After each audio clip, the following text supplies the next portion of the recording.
대한민국 직업방송과 연합뉴스TV가 함께 만드는 취업 전문 뉴스 투데이 고용플러스입니다. 지난해 7월 도입된 주 52시간 근무제 처벌 유예 기간이 끝났습니다. 1일부터 법을 위반한 사업주는 처벌을 받는데요. 시행 첫날 기업들과 노동자들 반응은 어떤지 이진우 기자가 알아봤습니다. 서울의 한 대기업 본사. 오후 5시 모니터에 알람이 뜨자 직원들 손길이 바빠집니다. 10분 뒤 전원이 꺼지니 작성 중인 문서를 저장하라는 내용입니다. 업무의 양은 그대로인데 근무 시간이 줄어들어서 좀 힘들어하는 부분이 있었는데 그 업무 시간에 집중적으로 근무를 하고 업무 효율화 그리고 생산성 향상을 위해서 주 52시간제 시행 뒤 대기업들에서는 PC 오프제가 일상화됐고 근무 시간을 넘기면 휴가를 주는 근무시간 저축 휴가제를 도입한 곳도 있습니다. 이제는 주 52시간제를 위반하면 처벌받지만 딱히 달라진 것은 없는 셈입니다. 하지만 문제는 이럴 여력이 없는 중소기업들입니다. 첫째가 비용 부담이라고 볼 수가 있고 작업의 연속성 같은 것들이 있어야 되는데 근무 시간이 한정이 되니까 업무 효율 같은 게 좀 어쨌든 떨어진다고 볼 수가 있는 거죠. 52시간제가 정착됐다는 회사도 업무상 회식이나 메신저로 오는 주문 탓에 업무 시간 외에도 일을 하지 않을 수 없는 이들이 여전히 있고 회사가 출퇴근이나 야근 시간을 체크하지 않아 근무 시간을 정확히 모르기도 하는데 직장을 일일이 고발하기도 힘든 노릇입니다. 사람들이 이제 점심시간이라고 그냥 다 놓고 간다고 하더라고요. 그렇게 해도 되는 시스템을 만들어 놓은 거라고 보거든요. 질러놓고 또 제도나 환경을 정비해 나가는. 주 52시간제 위반 사업주는 이제 2년 이하 징역이나 2천만 원 이하 벌금형에 처해집니다. 하지만 제도가 완전히 정착하기까지 아직 갈 길이 멀어 보입니다. 연합뉴스TV 이진우입니다. 3월 임시국회 종료가 코앞으로 다가왔지만 여야 대치 국면이 막판까지 이어지고 있습니다. 탄력근로제 확대와 최저임금 결정체계 개편 등 노동 현안과 민생 법안이 산적해 있지만 폐기내 처리가 불투명합니다. 최지숙 기자입니다. 이번 주 금요일 마지막 본회의를 앞둔 3월 임시국회. 올해 처음 열린 이번 임시국회에서 여야는 미세먼지 관련법과 이른바 조두순법 등 일부 무쟁점 법안들을 처리했습니다. 하지만 2기 내각과 김학의 전 법무부 차관 사건 등을 놓고 갈등이 격화하며 유치원법 등 주요 민생 법안은 논의조차 제대로 이뤄지지 않은 상태입니다. 지난해부터 이어져 온 선거법과 공수처법 패스트트랙 여부도 한국당 반대와 바른미래당의 내용 속에 사실상 논의가 중단됐습니다. 3월에 소집했던 국회가 이번 주가 끝입니다. 문재인 대통령 미국 출발하시기 전에 결단해야 합니다. 공수처 하실 것인지 말 것인지. 특히 당장 주 52시간 근무제 위반 기업의 처벌 유예 기간이 끝나게 됐지만 탄력근로제 확대와 최저임금 결정체계 개편 법안은 여전히 국회에 발이 묶여 있습니다. 이 때문에 홍남기 경제부총리는 직접 국회를 찾아 관련 법안의 조속한 처리를 당부하기도 했습니다. 이미 내년도 최저임금 결정을 위한 프로세스가 지금 막 시작되려고 하는 그런 시점입니다. 산업 현장에서 탄력근로제에 관련된 법이 통과되도록 절실하게 목소리가 들려오고 있습니다. 법안 논의는 4.3 보궐선거 이후에나 본격적으로 이뤄질 전망이지만 공수처와 탄력근로제 등 쟁점 현안에 대한 여야 의견이 커 또다시 빈손국회가 될 것이란 우려가 나오고 있습니다. 연합뉴스TV 최지숙입니다. 지난달 수출이 또 감소했습니다. 벌써 넉 달째인데요. 부진이 길어지는 이유는 지난해 수출 20% 이상을 책임졌던 반도체 가격 하락, 그리고 최대 시장 중국 경기 부진입니다.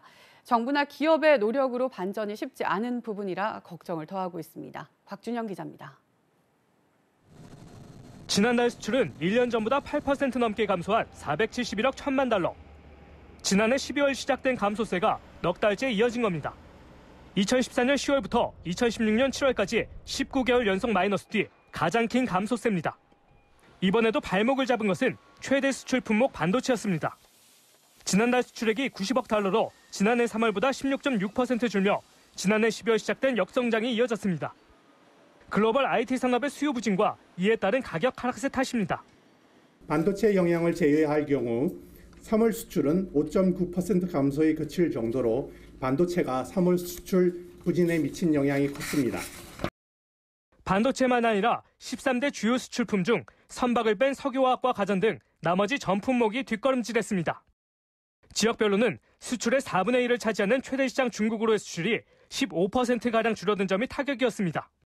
중국보다 낮지만 일본과 유럽연합, 중동 등 다른 시장에서도 맥을 못 추긴 마찬가지였습니다. 이런 상황에서 중국의 경기 회복이 늦어질 것이라는 전망은 수출 전선에 먹구름을 들이우고 있습니다. 중국은 미국과의 통상 환경이 악화되고 있고 그리고 내수 여력이 위축됨에 따라서 성장세가 둔화되고 있습니다. 따라서 우리나라의 수출 부진이 장기화될 조짐이. 정부가 지난달 수출 활력 재고 대책까지 내놨지만 적어도 상반기까지는 수출의 고전이 지속될 전망입니다. 연합뉴스 TV 곽준영입니다. 우리나라 수출이 넉 달째 내리막길을 걸었는데 더 큰 문제는 올해 남은 기간 수출 상황도 낙관하기 어렵다는 점입니다. 정부는 수출 기업을 상대로 무역금융 지원에 나섰지만 이것만으론 한계가 있는 만큼 산업 체질 개선이 시급하다는 지적이 나옵니다. 한상용 기자입니다.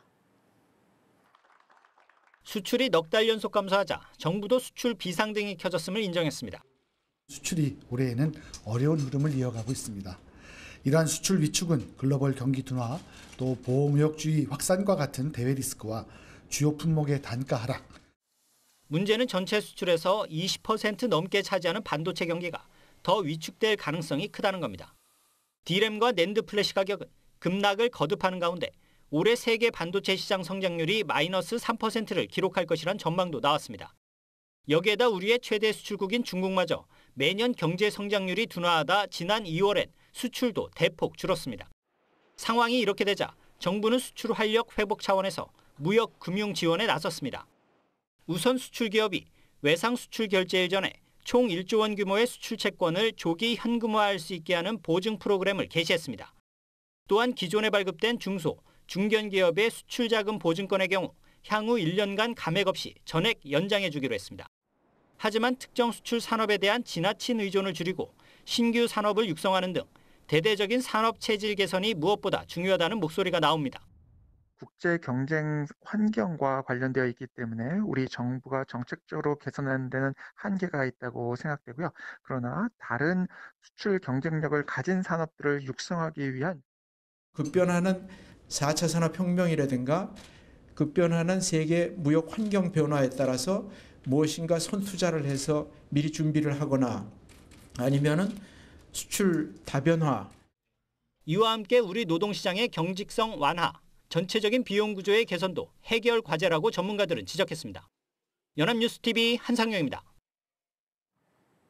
석유 가격 하락과 채소 가격 안정 등의 영향으로 소비자 물가가 석 달 연속 0%대 상승에 그쳤습니다. 통계청이 발표한 자료를 보면 지난달 소비자 물가 지수는 1년 전보다 0.4% 올랐습니다. 2016년 7월 0.4% 상승을 기록한 이후 2년 8개월 만에 가장 낮은 수준입니다. 석유류가 9.6% 하락하면서 전체 물가를 0.43%포인트 낮췄고 채소류 물가도 12.9% 떨어져 물가 하락에 기여했습니다. 통계청은 유류세 인하 영향으로 석유류가 물가 안정에 크게 기여했고 기상 여건이 좋아 채소류 출하량도 늘었다고 설명했습니다. 이주열 한국은행 총재가 지금이 기준금리 인하를 검토해야 할 상황은 아니라고 본다며 기존의 입장을 유지했습니다. 이 총재는 1일 한은 본관에서 열린 기자간담회에서 글로벌 경기 전망에 대한 우려가 커지고 있지만 침체로까지 이어지지는 않을 것이라며 이같이 밝혔습니다. 이 총재는 최근 반도체 경기와 관련해선 하반기 이후 개선될 것이라는 견해가 아직은 다수로 파악된다고 말했습니다. 이 총재는 그러나 회복 속도가 생각보다 느려질 것이라는 견해가 나오고 있어 상당히 우려를 갖고 지켜보고 있다고 덧붙였습니다. 지난해 대기업 총수들의 보수는 과연 얼마였을까요? 1일 각사가 제출한 지난해 사업보고서를 통해 이들의 보수가 공개됐는데요. 퇴직금만 410억 원을 받은 이웅열 전 코오롱그룹 회장 등 수십에서 수백억 원을 받은 총수들이 속출했습니다. 정선미 기자입니다. 지난해 가장 많은 보수를 받은 대기업 총수는 이웅열 전 코오롱그룹 회장. 퇴직금 410억 원을 포함해 총 455억 원의 보수를 받았습니다. 퇴직금을 제외하면 기업 총수들 중 연봉 킹은 김택진 NC소프트 대표인데 리니지M의 흥행에 따라 120억 원이 넘는 상여금을 받았고 총 보수는 140억 원에 육박합니다. 이재현 CJ그룹 회장의 지난해 연봉은 136억 원에 달했고 최근 대한항공 주주총회에서 대표이사직을 상실한 조양호 한진그룹 회장은 대한항공 등 5개 계열사에서 107억 원을 챙겼습니다. 이는 항공업계 맞수인 박삼국 금호아시아나그룹 회장의 보수 14억 원에 7배가 넘습니다. 대림산업 이해욱 회장은 전년보다 5배 늘어난 103억 원, 재계 2위 현대자동차그룹 정몽구 회장은 95억 원의 연봉을 받았습니다. 2017년 152억 원으로 대기업 총수 보수 1위를 기록했던 신동빈 롯데그룹 회장은 지난해 보수가 78억 원으로 줄었는데 고속기관 급여를 자진 반납해서입니다. 한편 오너가 아닌 전문 경영인 중에서는 삼성전자 권호연 회장이 약 70억 원으로 연봉 킹 자리를 굳건히 지켰습니다. 이재용 삼성전자 부회장은 삼성전자로부터 급여를 받지 않아 보수 공개 대상에서 제외됐습니다. 연합뉴스TV 정선미입니다. 정부가 재산세나 종합부동산세 등의 부과 기준이 되는 표준 단독주택 공시가격을 높였는데요. 하지만 지방자치단체들이 이를 개별주택에 적용하는 과정에서 예년보다 많이 낮춰주는 일이 벌어지고 있습니다. 이렇다 보니 표준주택과 개별주택의 공시가격 인상률 격차가 크게 벌어져 형평성 논란이 불거지고 있습니다. 이재욱 기자가 취재했습니다. 서울 영산구 한남동의 한 표준단독주택. 정부가 발표한 지난해 2주택의 공시가격은 5억 2,200만 원. 올해 공시가격은 8억 200만 원으로 50% 넘게 올랐습니다. 길바로 건너 개별 단독주택. 용산구청이 매긴 올해 2주택의 공시가격은 3억 1,700만 원. 지난해 2억 5,400만 원에서 25% 정도 올랐습니다. 불과 폭이 2m가 안 되는 좁은 길을 사이에 두고 두 집이 마주하고 있는데요. 그러나 두 단독주택의 올해 공시가격 상승폭은 2배 넘게 차이가 납니다. 서울 용산구의 올해 표준주택 공시가격 상승률은 35.4%, 개별주택 상승률은 27.75%로 인상폭이 7%포인트 넘게 차이납니다. 표준주택 공시가격이 크게 올랐던 강남구와 마포구, 성동구 등도 인상폭 차이가 5%포인트를 넘습니다. 지난해 서울 표준주택과 개별주택의 인상폭의 차이가 1%포인트 내외였는데 올해 들어 크게 벌어진 겁니다.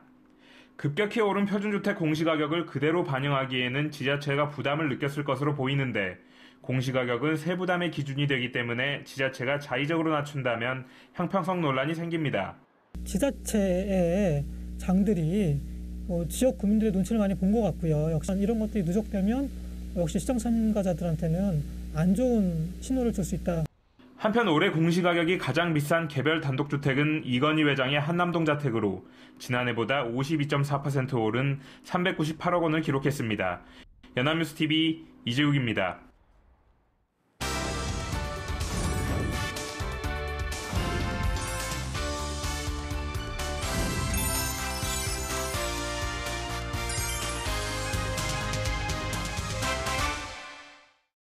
사회적으로 핫한 이슈를 키워드로 알아보는 핫키워드 시간입니다. 안치홍 아나운서 안녕하세요. 안녕하세요. 핫키워드 시간입니다. 최근 매출 부진으로 줄곧 실적 하락을 겪었던 애플이 위기를 타파하기 위해 새로운 분야에 도전장을 내밀었다고 합니다. 과연 어떤 분야에 대한 도전장일까요? 또 이 같은 애플이 우리 산업에 주는 교훈은 무엇일까요? 핫키워드에서 살펴봅니다. 네, 한때 많은 디지털 기기 매니아들이 추종의 대상이었던 애플이 과거와 달리 획기적인 신제품을 내놓지 못하며 부진을 면치 못하고 있습니다. 그런데 신제품도 아닌 새로운 도전장을 통해 위기를 타파하겠다니 어떤 내용인가요? 네, 박하나 아나운서 그 전에 애플과 관련된 상품들을 생각해 보시죠. 어떤 것들이 떠오르나요? 네, 많죠. 스마트폰, 노트북, 이어폰, 스마트워치 등 정말 다양한 제품들이 애플에서 출시되었잖아요. 그렇습니다. 그런데 방금 말씀하신 제품들의 공통점은 사물, 즉 하드웨어라는 점입니다. 지금까지 애플의 성장 동력의 발판이 됐던 건 이러한 하드웨어 제품이었는데요. 그런데 이번에 새로운 도전장을 낸 분야는 바로 소프트웨어, 그중에서도 콘텐츠 서비스 분야라고 합니다. 하드웨어로 승부를 보던 회사가 갑자기 콘텐츠 시장에 뛰어들겠다니 그게 무슨 말인가요? 네, 애플이 이에 대해 깜짝 발표를 한 건 지난 25일이었는데요. 25일 열린 애플의 봄 이벤트는 거의 매년 이뤄지는 정기 이벤트입니다. 매년 다른 내용들의 이벤트로 채워지지만 신제품 발표도 상당수 이 봄 이벤트를 통해 이루어졌는데요. 때문에 봄 이벤트 전부터 이번엔 애플이 어떤 새로운 제품을 내놓을 것인지 귀추가 주목되는데요. 하지만 애플의 CEO인 팀 쿡은 이날 손에 어떠한 제품도 들고 있지 않았습니다. 대신 화면을 통해 애플의 신성장 동력으로 다양한 콘텐츠 서비스를 제공하겠다고 나선 겁니다. 그중 가장 주목을 받았던 건 애플 TV 플러스라는 이름의 서비스였는데요. 영화계의 거장인 스티븐 스필버그 감독을 비롯해 유명 방송인 오프라 윈프리, 영화배우 리즈 위더스푼 등을 섭외해 영화는 물론 다큐멘터리, 토크쇼까지 자체 제작해서 유료 회원들에게 서비스를 제공하겠다는 내용이었습니다. 네, 유료 회원들에게 영상 콘텐츠를 제공한다. 그런데 이미 익숙한 개념이 아닌가요?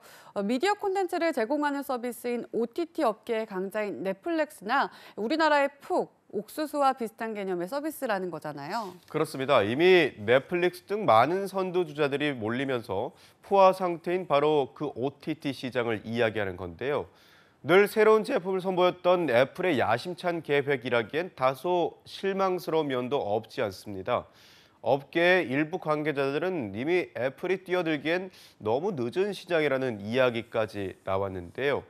하지만 애플이 그럼에도 뒤늦게나마 영상 스트리밍 제공 서비스에 뛰어드는 이유는 애플이 성장한 배경에 하드웨어와 함께 아이튠즈, 애플 뮤직과 같은 스트리밍 서비스를 통해 동반 성장했다는 부분이 있기 때문입니다.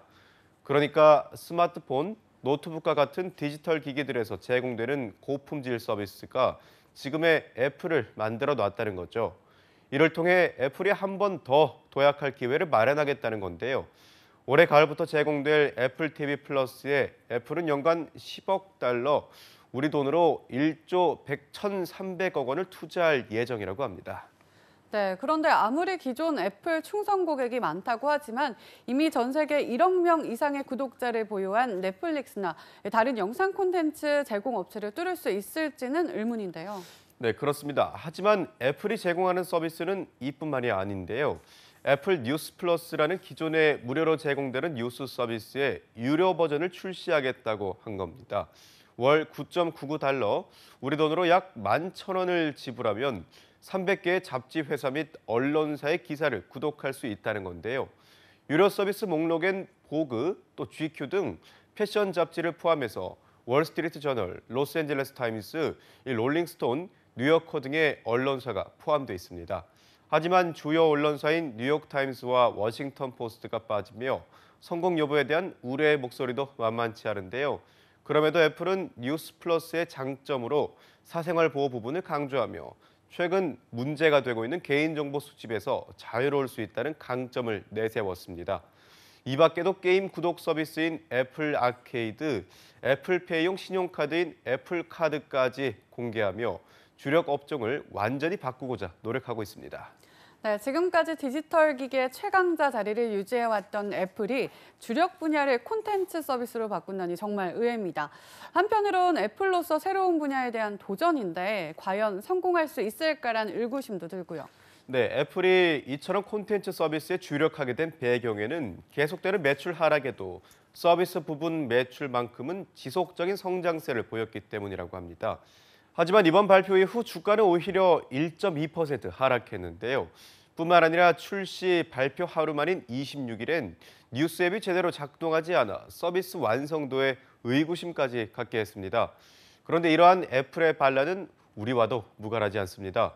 디지털 시장의 정체기가 계속되며 우리나라 기업들 역시 국내외 수익이 감소하며 새로운 먹거리를 찾기 위해 고군분투 중이기 때문인데요. 결국 지금과 같은 시장 침체기에 살아남는 건 누가 제대로 된 또 지속 가능한 신성장 동력을 찾느냐에 달려 있다는 겁니다.